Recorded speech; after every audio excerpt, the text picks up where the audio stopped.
subsídios. Lições Bíblicas Adultos. Bendito seja Deus e Pai de nosso Senhor Jesus Cristo. Eu quero complementar a todos com a paz do Senhor Jesus. Glória a Deus pela vida de todos os inscritos aqui do canal Rascunho DVD. Nós, nesta oportunidade, estaremos comentando a lição de número 2 da classe dos adultos. Uma lição muito interessante, onde estaremos falando sobre o novo nascimento. A lição que estamos estudando, ela está pautada no livro de João. O Verbo se fez carne, Jesus sob o olhar do apóstolo do amor. Já trabalhamos a introdução de João e agora vamos para a lição de número 2. A lição de número 2, que tem como título o novo nascimento. O textual da nossa lição nos diz assim: Jesus respondeu e disse-lhe: Na verdade te digo que aquele que não nascer de novo não pode ver o reino de Deus. A verdade prática: o novo nascimento é o modo bíblico de transformação radical da natureza do pecado. Aí há uma discussiva dentro desse contexto.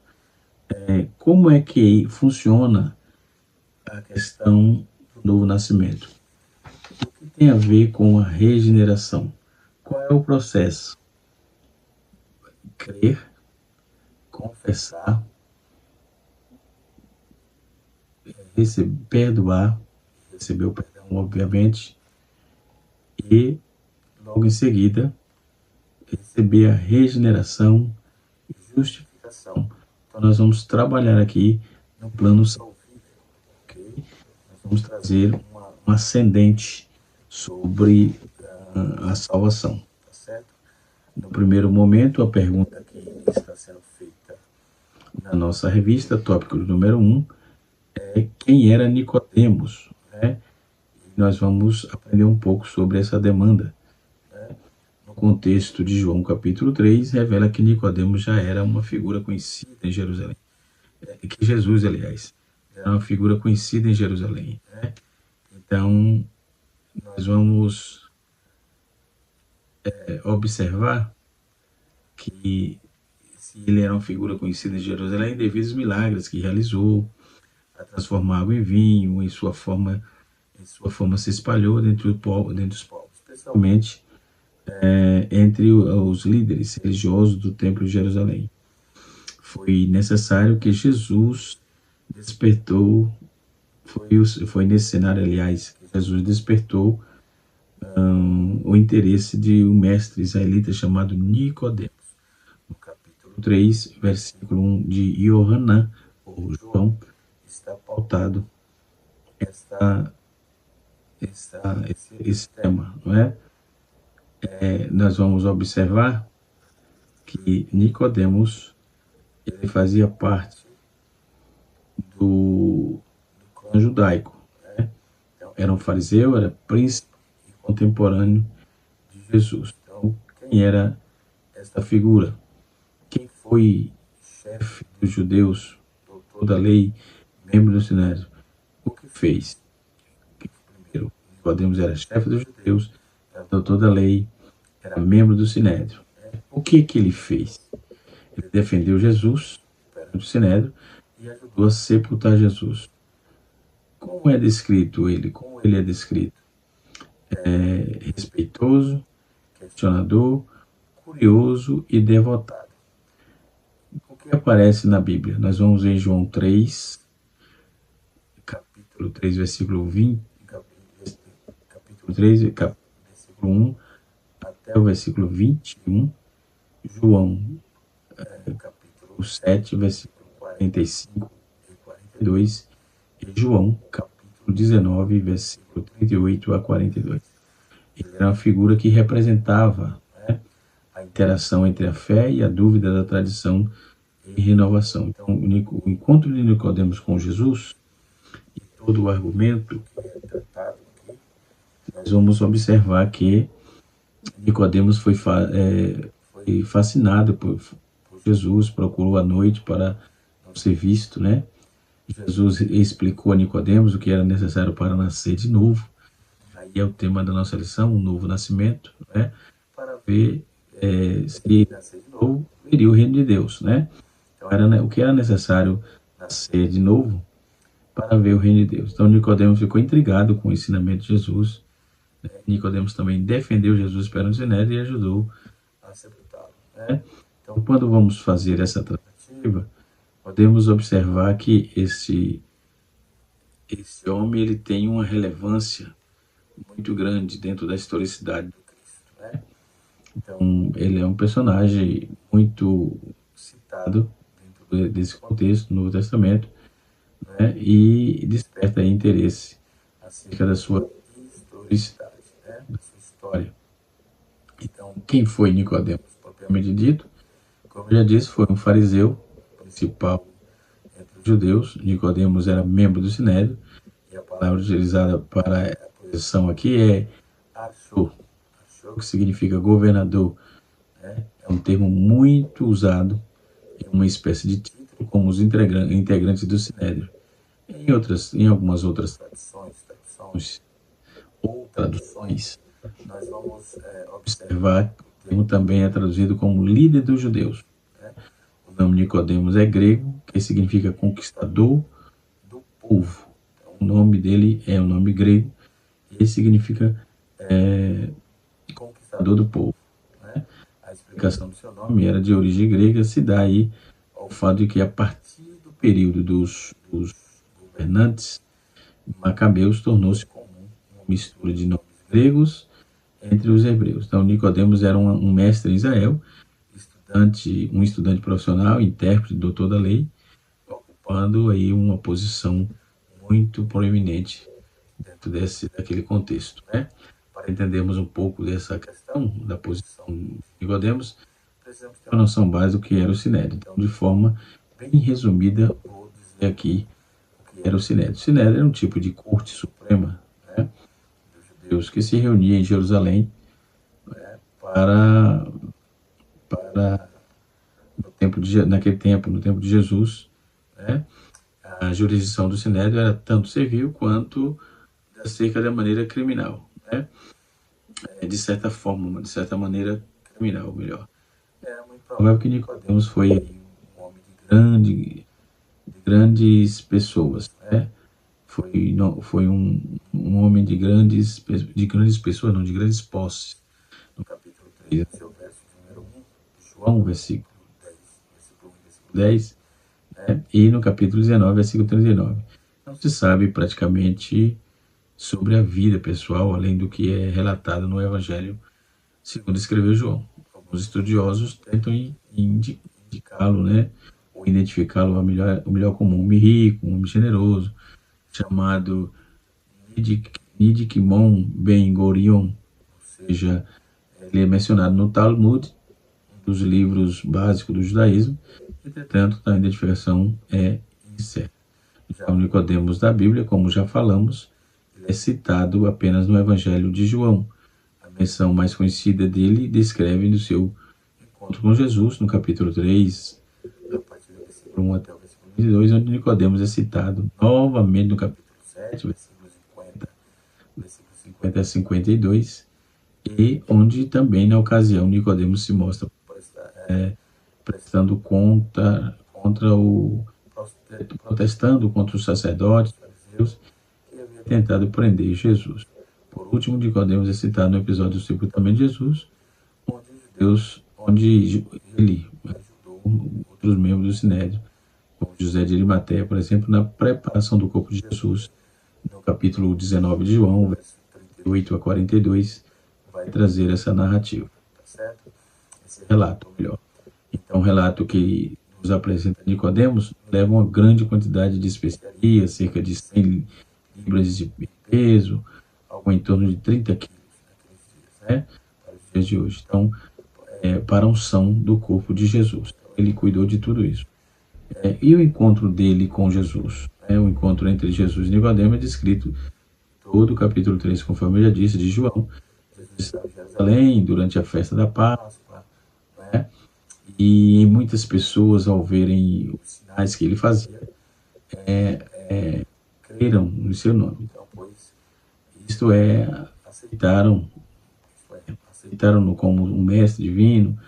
Apesar disso, não implica aí que tais pessoas possuíam fé salvadora, de modo que compreendesse plenamente quem é Jesus.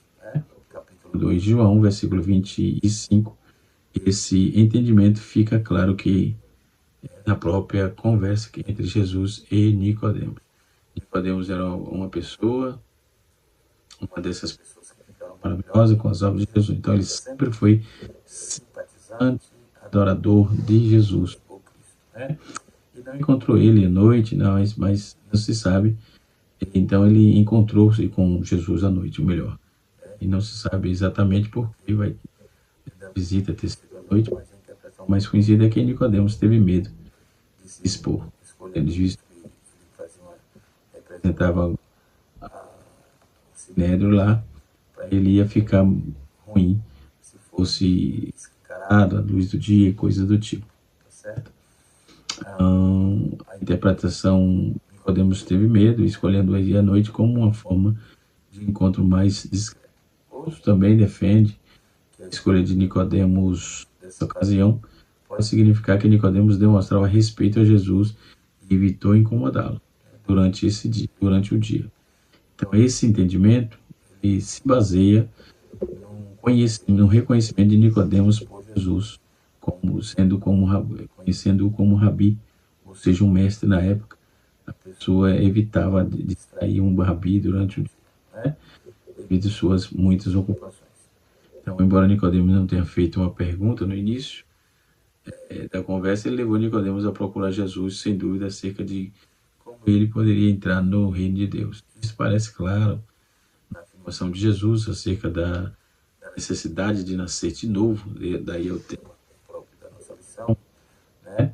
A expressão nascer de novo também pode ser interpretada como nascer de cima, ou seja, nascer do alto. O desenvolvimento da conversa com Nicodemos mostra que é possível que Jesus tenha propositalmente utilizado o termo de forma ambígua. Então, segundo alguns estudiosos, existe aqui uma ambiguidade na fala do Cristo, na fala de Jesus. Nicodemos interpretou as palavras de forma exclusiva e literal, sendo incapaz de entender as metáforas espirituais empregadas por ele na conversa, por Jesus na conversa. Então, porém, Jesus deixou claro que não se tratava de algo físico, mas que não possuía qualquer relevância nos reinos de Deus. De forma simbólica, podemos ver que Nicodemos é representação de pessoas que vivem em trevas desse mundo e encontram a luz. Então, sua breve conversa com Nicodemos, Jesus falou acerca da regeneração e novo nascimento. Então, revelou um íntimo amor de Deus na concepção do plano da redenção. No versículo 21 do capítulo 3, nós vamos ver a conversa entre Nicodemos e Jesus, que termina Jesus concluiu ensinando que aqueles que praticam a verdade se aproximam da luz, não se torne evidentemente em suas obras, não se torne evidente em suas obras foram feitas em Deus, mesmo que de forma implícita. Podemos perceber um gracioso convite feito diretamente a Nicodemos, nas palavras de Jesus, que era que fosse para a luz, para que este fosse para a luz. Então, Nicodemos foi um cristão, após a última referência de Nicodemos na Bíblia, capítulo 19, versículo 40, do livro de João. Nada mais se sabe de concreto sobre ele. Muitas histórias são contadas, nenhuma possui nada de algo comprobatório, confiáveis. Enfim, em outra obra apócrifa, por exemplo, nós vamos falar sobre a paixão e ressurreição de Cristo, nessa obra apócrifa, que é chamada Evangelho de Nicodemos. São feitas algumas referências sobre essa pessoa. Tem aqui alguns materiais sobre essa tratativa, sobre os apócrifos da Bíblia. Dois e três, e tem vamos encontrar essa tratativa aqui fácil, e assim sucessivamente. Então, Então, o Novo Testamento não nos responde nada sobre isso, porém considera-se o comportamento de em toda referência sobre ele no Evangelho de João, né? Então é possível que tenha se tornado cristão. Algumas tradições cristãs afirmam que Nicodemos posteriormente se tornou um cristão e foi batizado por Pedro e João. Sua conversão teria resultado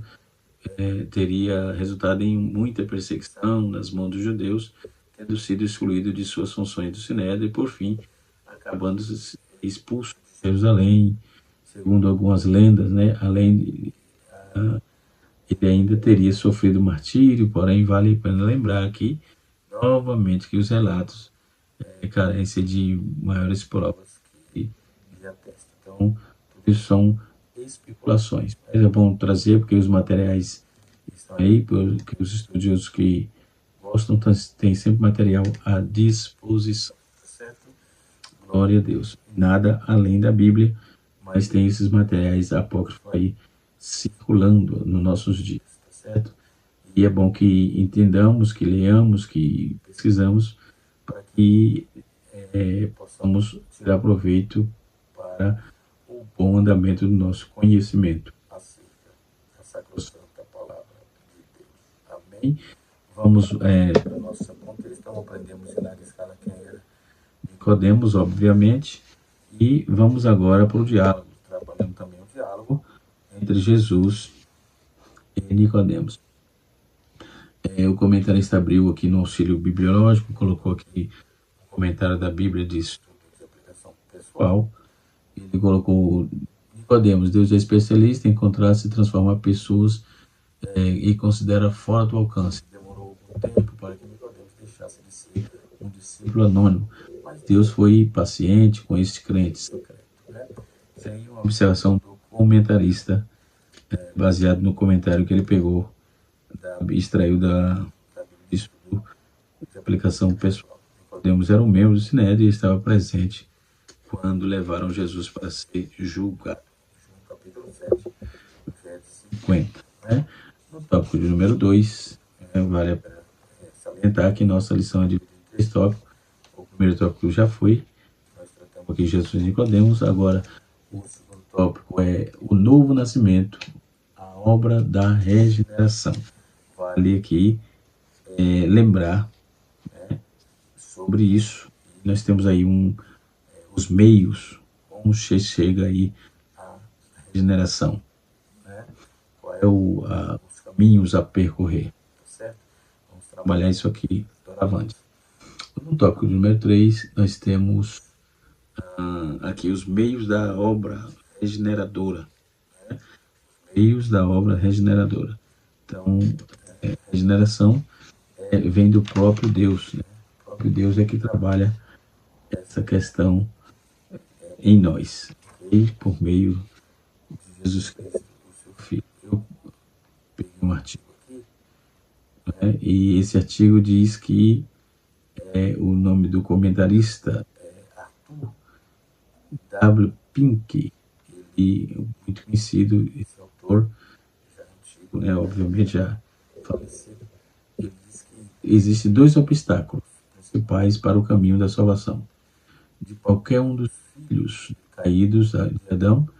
Primeiro, a escravidão à culpa, a pena do pecado, a escravidão ao poder, a presença do pecado. Então, ou em outras palavras, eles estarem rumo ao inferno e serem inaptos para os céus. A pessoa que estava totalmente perdida, inapto para estar no céu. Então, esses obstáculos são no que diz respeito ao homem, que completamente insuperáveis, né? Esse fato foi equivocadamente estabelecido por Cristo, inequivocadamente, ou seja, não é equívoco, não é? Foi estabelecido por Cristo quando, em resposta à questão dos seus discípulos, quem poderá salvar-se depois de salvar-se? Disse aos homens: isto é impossível. Um pecador perdido poderia mais facilmente criar um mundo, mais facilmente criar um mundo do que salvar a sua alma, né? Mas mas para sempre seja o nome louvado do Senhor, que continuou dizendo: Deus é tudo, a Deus tudo é possível, ou seja, a regeneração é algo estritamente de Deus. Mateus capítulo 19, versículo 25 e 26. Sim, o problema de se desconcerta aí completamente a sabedoria humana, que são solúveis para a onisciência, tarefas que se desfiam aí, os maiores desafios, os maiores esforços do homem, né, são facilmente realizadas pela onipresença, onipotência do Senhor. Em parte alguma, desse fato mais notável é explicado, né, explicado do que Deus, em Deus salvando o pecador. Conforme observamos, as duas coisas são absolutamente essenciais para a salvação: o livramento da culpa e a pena do pecado, o livramento do poder e a presença do pecado. Ou seja, um é necessário, um é assegurado, a obra da uma mediatória de Cristo, e a outra é realizada pelas operações eficazes do Espírito Santo.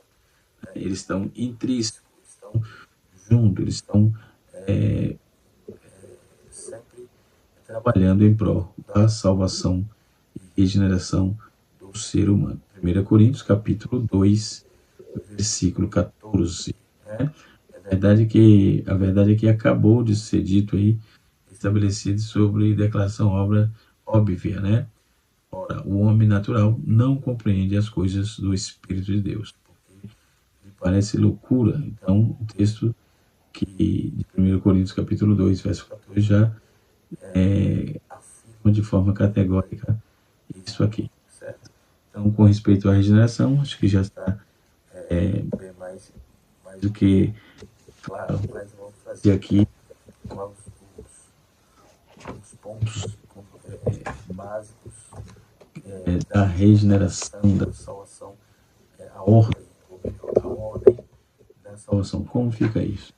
Deus, por sua infinita bondade e justiça, ele enviou seu Filho unigênito à cruz a fim de suportar a penalidade total do pecado, né? O poder perdoador livremente e com justiça todos quantos compararem diante dele. Como isso acontece na vida de uma pessoa? Pensar a respeito da aplicação da obra de Cristo a nós leva-nos a considerar a chamada ordem solutis, ou seja, ordem da salvação. Ordem solutis, e ordem solutis é no latim, que quer dizer ordem da salvação. Essa expressão remonta aí de 1737, né, que atribuía ao teólogo luterano Jacob Karpov. Jacob Karpov usava essa terminologia, né? Embora a ideia propriamente dita seja mais antiga. Mas qual é a ordem lógica disso? A cronologia na qual experimentamos aí o processo de passar de um estado pecaminoso para a plena salvação. Né? Então a Bíblia não oferece uma ordem específica, embora se ache obrigatoriamente em Efésios capítulo 1, versículo embrionariamente, não obrigatoriamente, corrigindo aqui. Embrionariamente nós vamos encontrar em Efésios capítulo 1, versículo 11 a 14, e Romanos 8, versículo 28 a 30, onde Paulo lista a presciência, a predestinação, o chamamento, a justificação, a glorificação, sendo que cada conceito é identificado à ideia anterior, né? No catolicismo romano aí, nós vamos ver que direciona essa ordem aos sacramentos, né? Isto é, ao batismo, do qual a pessoa experimenta a regeneração, é a confirmação da qual a pessoa recebe o Espírito Santo. Então, que é a Eucaristia, a participação da presença física de Cristo, a penitência, o perdão dos pecados não mortais. São ideias romanistas. Então, essa ordem começa, ela vai pela eleição. Evidentemente, a Bíblia ensina que a escolha feita por Deus é a eleição divina. O Antigo Testamento diz que Deus escolheu Abraão, em Neemias 9, versículo 7. Nós vamos ver que Deus escolheu o povo de Israel, em Deuteronômio capítulo 7, versículo 6 e capítulo 14, versículo 2, né? Diz que escolheu o povo de Israel, né? Deus elegeu esse povo, né? E também fala que elegeu Davi, no capítulo 11, versículo 34 de 1 Reis. Também a Bíblia diz, no Novo Testamento já, aliás, em 2 Reis 23, 27, Deus elegeu Jerusalém, não é? E assim sucessivamente. Então, essa questão da escolha de Deus, da eleição, propriamente dita, então começa aí a ordem da salvação. É um assunto vasto, soteriologia bem aguçada, né? Que nos leva aí a um aprendizado muito coerente, né? E muito contundente para a defesa da nossa fé cristã. Certo? Então, depois vem o arrependimento.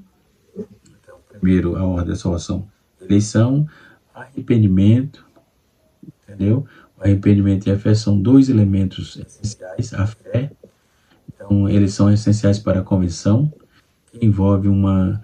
Eu até anotei aqui no bloquinho, nessa ordem, né? Deixa eu ver onde foi que eu coloquei. Mas eu coloquei essa ordem aqui, em algum lugar escrito, né?